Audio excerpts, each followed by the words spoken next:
Good morning everyone. आज हम start करने जा रहे हैं BSc fifth sem physics. HNB central university के अनुसार आपके पास दो चॉइस हैं, या तो आप सॉलिड स्टेट फिजिक्स पढ़ सकते हैं, ओके, या तो आप सॉलिड स्टेट पढ़ सकते हैं, या आप पढ़ सकते हैं मॉडर्न फिजिक्स। दो में से आपको कोई भी फिफ्थ सेम में आपको एक चूज करना है।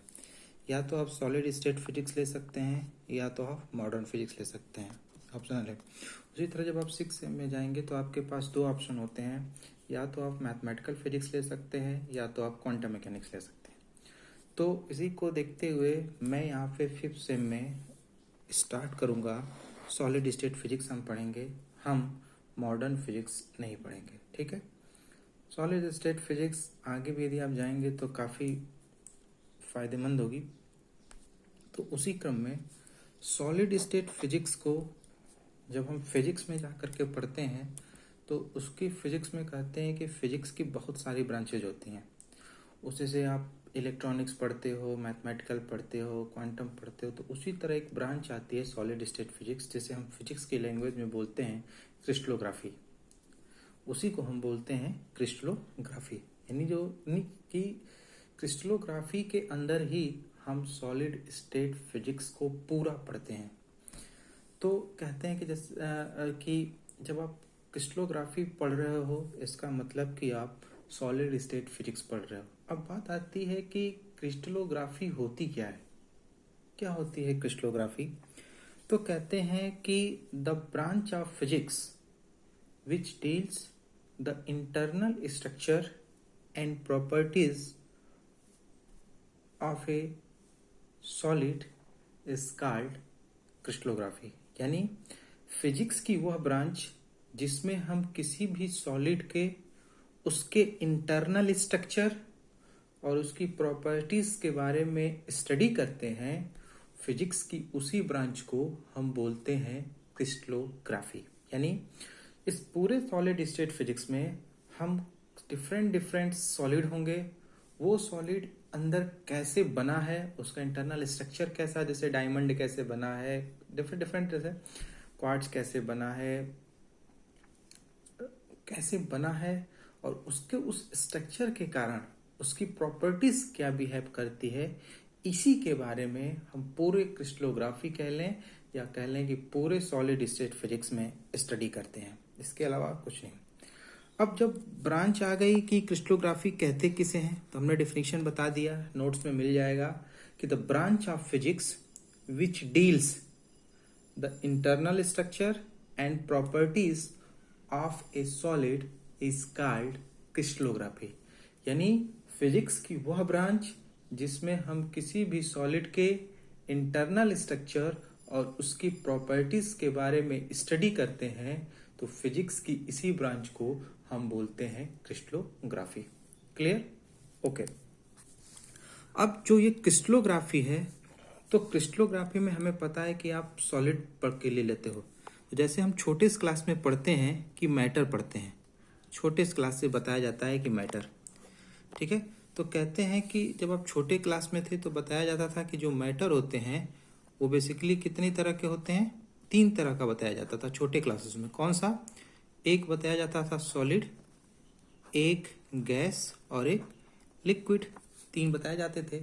लेकिन जैसे आप हायर एजुकेशन में आओगे वहाँ पे जितने रिसर्च ग्रुप्स होते हैं वो अपने हिसाब से इसको कैटेगराइज करते हैं, और वो कहते हैं कि जो मैटर होता है वो तीन नहीं बल्कि चार तरह के होते हैं, 3 not but 4 types, solid, liquid, gas, और चौथा होता है जिसे हम बोलते हैं प्लाज्मा, कुछ लोग बोलते हैं, और कुछ लोग उसी को बोलते हैं लिक्विड क्रिस्टल, ठीक है।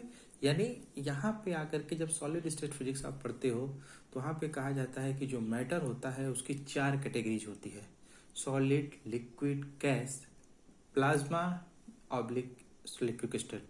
यानी कि जो रिसर्च ग्रुप प्लाज्मा में काम करता है वो कहता है कि मैटर 4 तरह के होते हैं, जो रिसर्च ग्रुप लिक्विड क्रिस्टल में काम करता है वो कहता है कि मैटर 4 तरह के होते हैं, सॉलिड, लिक्विड, गैस और लिक्विड क्रिस्टल। प्लाज्मा वाले बोलते हैं सॉलिड, लिक्विड, गैस और प्लाज्मा, ठीक है। तो चूंकि हम यहाँ पे सॉलिड स्टेट फिजिक्स पढ़ने जा रहे हैं, तो सॉलिड स्टेट फिजिक्स पढ़ने के लिए यहाँ तो ना हमको गैस से मतलब होगा, ना तो हमको लिक्विड से मतलब होगा, और ना ही हमको प्लाज्मा और लिक्विड क्रिस्टल से मतलब होगा। हम केवल और केवल सॉलिड पे कंसंट्रेट करेंगे टोटली। क्यों? क्योंकि क्रिस्टलोग्राफी कहता ही है कि फिजिक्स की वह ब्रांच जिसमें हम किसी भी सॉलिड के इंटरनल स्ट्रक्चर और उसकी प्रॉपर्टीज का स्टडी करते हैं, उसी को हम बोलते हैं क्रिस्टलोग्राफी। यानी क्रिस्टलोग्राफी में केवल और केवल सॉलिड मटेरियल की बात की जाएगी, ना तो गैस की बात की जाएगी, ना लिक्विड की, ना प्लाज्मा की, ना लिक्विड क्रिस्टल की। That's clear. इसीलिए इसको हम बोलते हैं solid state physics. Clear? Okay. अब कहते हैं कि अब आप बात करते हैं सॉलिड, लिक्विड गैस से मतलब हमारा खत्म हो गया सॉलिड। तो कहते हैं कि सॉलिड लिक्विड गैस में जब आप छोटे क्लासेस में पढ़ते हो तो क्या देखते हो? आप देखते हो छोटे क्लासेस में कि आपको कुछ प्रॉपर्टीज होती हैं जिनके आधार पे आप कहते हो कि ये सॉलिड है, ये लिक्विड है, ये गैस है। डिफरेंट डिफरेंट प्रॉपर्टीज के आधार पे तो हम ज़्यादा लिक्विड और गैस के बारे में नहीं जाएंगे, हम सॉलिड के बारे में करेंगे। जैसे सॉलिड की प्रॉपर्टीज क्या होती है कि सॉलिड को हम कैसे डिफाइन कर सकते हैं कि डिफिनिट साइज, इसकी definite size, shape and volume. यानी जो हमारा सॉलिड होता है उसका साइड सॉलिड है तो उसका साइज फिक्स होगा क्योंकि वो सॉलिड है, ठोस हो चुका है। शेप जो है वही रहेगा और वॉल्यूम भी उसका वही रहेगा। यानी कि हम सॉलिड लिक्विड गैस में ये कह सकते हैं कि जो हमारा सॉलिड होता है उसकी साइज, शेप और वॉल्यूम निश्चित होते हैं। लिक्विड के केस में ऐसा नहीं होता। लिक्विड में आप लिक्विड को जिस तरह के पॉट में रखोगे उसका साइज, शेप, वॉल्यूम उस हिसाब से क्या हो जाएगा, चेंज हो जाएगा।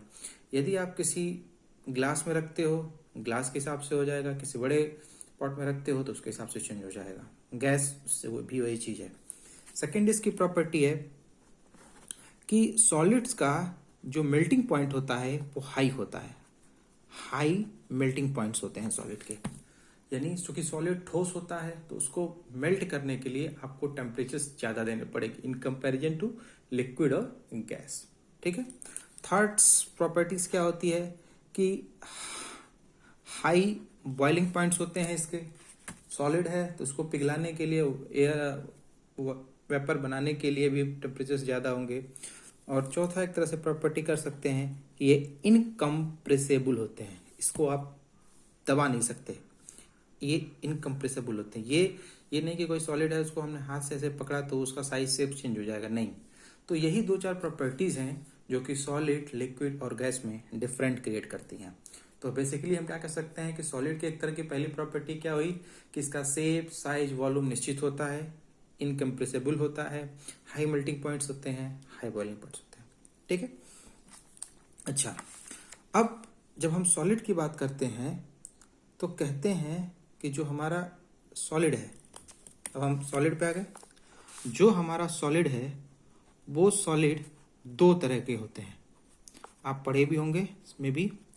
सॉलिड 2 तरह का होता है। एक होता है क्रिस्टलाइन और एक होता है एमार्फस। सब कुछ आपको नोट्स में मिल जाएगा। ठीक है। क्रिस्टलाइन और एमार्फस।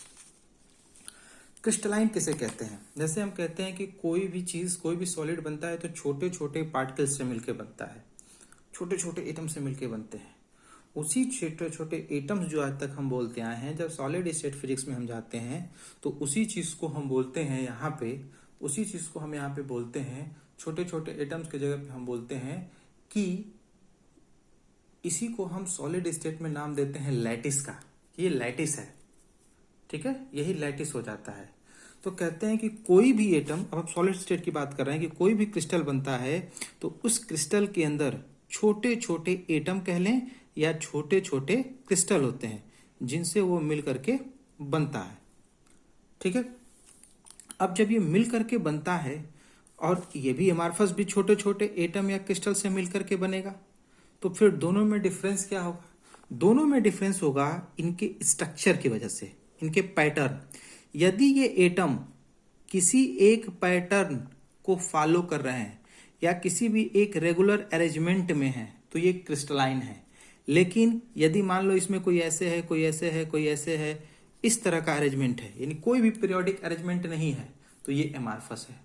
यानी कह सकते हैं कि क्रिस्टलाइन में जो एटम या लैटिस होता है वो किसी ना किसी एक रेगुलर अरेंजमेंट को फॉलो करता है, जबकि एमार्फस में ये चीज नहीं होती है।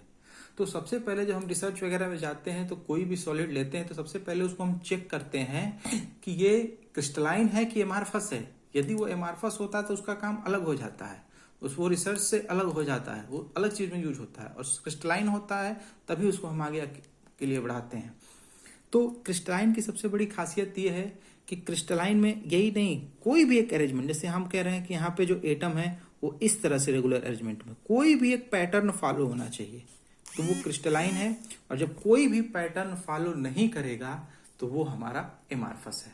ठीक है, दैट्स क्लियर। सॉलिड दो तरह के होते हैं, एमार्फस और क्रिस्टलाइन। क्रिस्टलाइन जो है एक रेगुलर अरेंजमेंट्स के जो एटम से जो स्ट्रक्चर बनता है उसको क्रिस्टलाइन बोलते हैं, और जो कोई भी स्ट्रक्चर रेगुलर अरेंजमेंट को फॉलो नहीं करता है उसको एमार्फस बोलते हैं। ठीक है, आज हम इतना ही रहने देते हैं। कल हम डिस्कस करेंगे कि क्रिस्टलाइन कितने प्रकार के होते हैं। हम आगे बताएंगे कि क्रिस्टलाइन भी दो प्रकार के होते हैं, सिंगल क्रिस्टलाइन, पॉलीक्रिस्टलाइन, वो हम कल के लेक्चर में देखेंगे।